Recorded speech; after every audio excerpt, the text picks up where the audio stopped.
साथियों नमस्कार, स्वागत है आप सभी का अपने YouTube चैनल पर। दोस्तों, आज के इस वीडियो में अपन परिचर्चा करने वाले हैं कि अपने YouTube चैनल पर ये सुविधा प्रारंभ की गई है कि किसी भी पशुपालक भाई को अगर किसी भी प्रकार की समस्या का सामना करना पड़ रहा है पशुपालन से संबंधित, तो वो अपने चैनल पर कमेंट करके उस समस्या के बारे में बता सकते हैं। उसका समाधान त्वरित प्रभाव से जितना जल्दी संभव होगा उतना जल्दी प्रदान किया जाएगा। ये जो सेवा है दोस्तों, ये जो सुविधा है वो एकदम निःशुल्क रखी गई है, जिसमें पशुपालक को पशुपालन से संबंधित अगर कोई समस्या आ रही है, जैसे कि उसकी गाय भैंस को चारा पानी वो पूरा प्रॉपर मात्रा में खिला रहे हैं, उसके बावजूद भी उसका दुग्ध उत्पादन पर्याप्त मात्रा में नहीं होता, जितना दूध उसको देना चाहिए था उतना नहीं देती।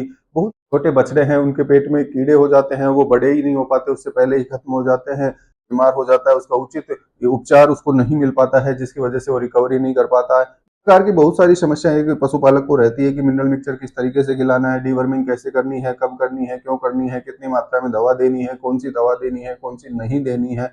तो ये बहुत सारे सवाल होते हैं जो कि सीधे पशुपालन से जुड़े हुए हैं। इनका ज्ञान नहीं होने की स्थिति में अपना जो पशुपालन है उन्नत नहीं हो सकता, उस पशुपालन से अपन मुनाफा नहीं कमा सकते।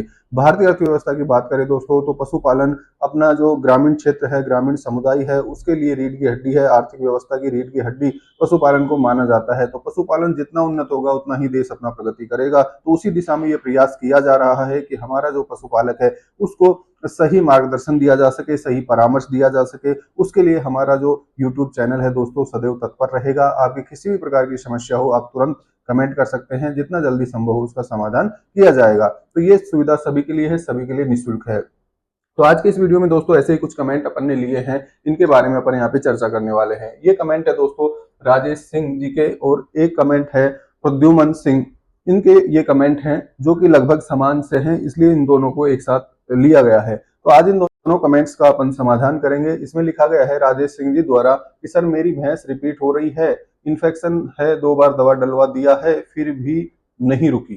ठीक है, तो इनका बताना यह है कि इनकी जो भैंस है उसके मेट्राइटिस है, इन्फेक्शन है इंट्रायूटेराइन, जिसका ट्रीटमेंट भी इन्होंने किया है, जिसकी लिए इन्होंने 2 बार उसके इंट्रायूटेराइन करवाया है। जैसा कि अपन समझ पा रहे हैं 2 बार दवा डलवा चुकी है, यानी 2 बार उसका इंट्रायूटेराइन ट्रीटमेंट इन्होंने करवाया है, परंतु फिर भी वो कंसीव नहीं हो रही है, बार बार रिपीट हो रही है। पहली समस्या ये है। दूसरी समस्या है दोस्तों कि मेरी काऊ को मेट्राइटिस है, एमसेफ्ट 3 दिन प्लस मेट्रीसेफ से ट्रीटमेंट के बाद भी वाहिड डिस्चार्ज आ रहा है। तो इनका कहना है कि इनके भी वही इंट्रायूटेराइन इन्फेक्शन था, जिसके लिए इन्होंने 3 दिन तो ये एमसेफ्ट इंजेक्शन लगवाया, साथ में मेट्रीसेफ इंट्रायूटेराइन भी इन्होंने करवाया है 3 दिन। इसके बावजूद भी वो वाहिड डिस्चार्ज कर रही है, यानी पायोमेट्रा जैसी कंडीशन वहां पे होगी, ऐसा अंदाजा अपन लगा सकते हैं। तो दोस्तों इन दोनों ही स्थितियों में अपने को क्या करना है, दोनों ही कंडीशंस क्या है इसकी बात करें अपन, तो ये क्या है दोस्तों, इंट्रायूटेराइन इन्फेक्शन की स्थितियां हैं। इंट्रायूटेराइन इन्फेक्शन, अब इंट्रायूटेराइन इन्फेक्शन होता क्या है, तो सामान्य भाषा में अपन समझे,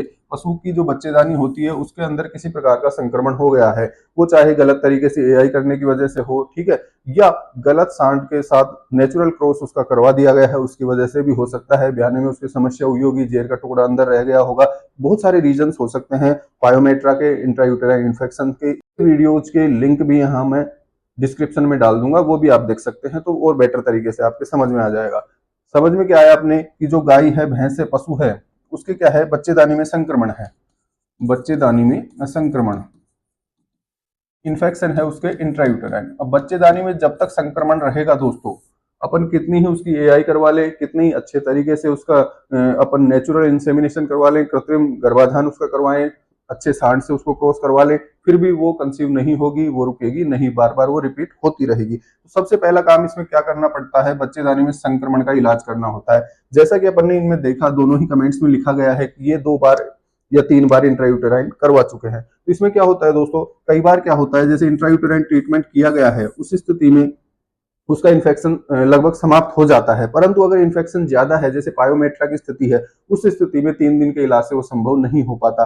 पहले अपने को क्या इसमें कंफर्म करना होता है कि बच्चेदानी का जो मुंह है वो पूरी तरीके से खुला हुआ है, यूट्रस में जो अपन दवा डाल रहे हैं वो प्रॉपर सही जगह पे जा रही है या नहीं जा रही। तो इसमें अपन 3 दिन तो उसका इंट्रायूटेराइन करना होता है, इंट्रायूटेराइन मेडिकेशन, जो दवाइयां मार्केट में अवेलेबल होती है इंट्रायूटेराइन प्रिपरेशन के नाम से, उनको 3 दिन बच्चेदानी के अंदर डालना होता है, रेगुलर 3 डेज, ठीक है, कम से कम है ये, कम से कम 3 दिन के लिए। अगर बच्चेदानी का मुंह खुला हुआ नहीं है तो उस स्थिति में डिस्चार्ज होगा ही नहीं वहां पे, ठीक है, डिस्चार्ज नहीं हो रहा है तो सबसे पहले अपने को क्या करना पड़ेगा, उसके बच्चेदानी का मुंह खोलना पड़ता है, उसके लिए अलग प्रिपरेशन होती है। अगर बच्चेदानी का मुंह नहीं खुला हुआ और उसके बावजूद भी कई बार इंट्रायूटेराइन ट्रीटमेंट कर दिए जाते हैं लोगों के द्वारा, जिसकी वजह से वो प्रॉपर रिकवर नहीं हो पाती। बच्चेदानी का मुंह खुला हुआ है, उस स्थिति में ये कंफर्म होना चाहिए कि जो दवा डाली जा रही है वो यूट्रस तक पहुंच रही है या नहीं पहुंच रही। ठीक, तो ये 3 दिन इंट्रायूटेराइन इन्फेक्शन का ट्रीटमेंट करने के लिए इंट्रायूटेराइन दवा डालनी पड़ेगी डायरेक्टली बच्चेदानी के अंदर। इसके साथ में ही दोस्तों अपने को 3 दिन तक उसको और एंटीबायोटिक थेरेपी भी देनी पड़ेगी।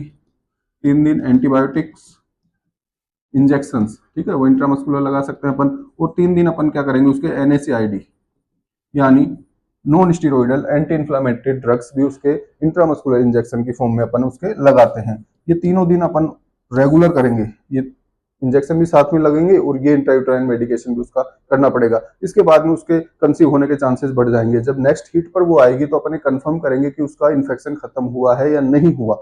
अगर प्रॉपर इन्फेक्शन खत्म नहीं हुआ है, एनिमल का जो डिस्चार्ज है अभी भी व्हाइट आ रहा है, पस जैसा आ रहा है, मवाद जैसा आ रहा है, या उसके डिस्चार्ज में हल्के हल्के दाने अपने को दिखाई दे रहे हैं, उस स्थिति में क्या करना पड़ेगा, इस ट्रीटमेंट को अपने को रिपीट करना होगा। तो ये जो कंसीव होने का प्रोसेस होता है दोस्तों बहुत ही स्पेसिफिक होता है। इसमें अगर 1% की भी कहीं कमी रहेगी तो कंसेप्शन नहीं होगा। तो ये पहले कंफर्म अपने को करना है कि उसका इंट्रायूटेराइन इन्फेक्शन पूरी तरीके से समाप्त हो गया है। अब पता कैसे चलेगा कि उसका इन्फेक्शन पूरी तरीके से समाप्त हो गया है, उसके लिए जब पशु हीट में आएगा तो उसका जो डिस्चार्ज होगा वो एकदम पारदर्शी होगा और लंबा लटका हुआ होगा। ठीक है, ऊपर से लेके उसकी योनि से लेके और जमीन तक लटका हुआ चिपचिपा और पारदर्शी डिस्चार्ज अपने को वहां पे देखने को मिलता है। इसका मतलब होता है कि वो एनिमल प्रॉपर हीट में भी है और उसका जो इन्फेक्शन है बच्चेदानी का वो समाप्त हो गया है। उसके बाद में अपने को क्या करना होता है, वहां पे AI करवानी चाहिए या नेचुरल क्रॉस भी अपन उसका करवा सकते हैं। तो दोस्तों जैसा कि मेरा प्रयास था, ये जो कमेंट है इनके बारे में स्पष्टीकरण समझ में आ गया होगा कि क्या प्रॉब्लम है, क्यों नहीं हो पाया। जैसे यहाँ पे 2 बार ही दवा डलवाई है, वो अपने को 3 बार दवा डलवानी है अच्छे तरीके से, साथ में उसमें अपने को एंटीबायोटिक और NSAID के इंजेक्शन भी लगवाने हैं। अगर इनके यहाँ पे देखिए 3 बार दवा डलवाई फिर भी व्हाइट डिस्चार्ज आ रहा है, इसका मतलब वहां पे इन्फेक्शन ज्यादा है या पायोमेट्रा की स्थिति वो हो सकती है। उस स्थिति में अपने को क्या करना पड़ेगा, ये ट्रीटमेंट और रिपीट करना पड़ेगा। इसके बाद ही वो इंट्रायूटेराइन इन्फेक्शन खत्म हो पाएगा और फिर उसका अपन AI करवाएंगे तो वहां पे कंसेप्शन के चांसेस बढ़ जाएंगे। तो दोस्तों इस तरीके से किसी भी प्रकार की समस्या आपको अगर पशुपालन से संबंधित देखने को मिल रही है, समस्या का सामना आपको करना पड़ रहा है, तो वो आप कमेंट करके बता सकते हैं, त्वरित प्रभाव से उसका समाधान किया जाएगा। आज के इस वीडियो में इतना ही दोस्तों, मिलते हैं अगले वीडियो में। धन्यवाद।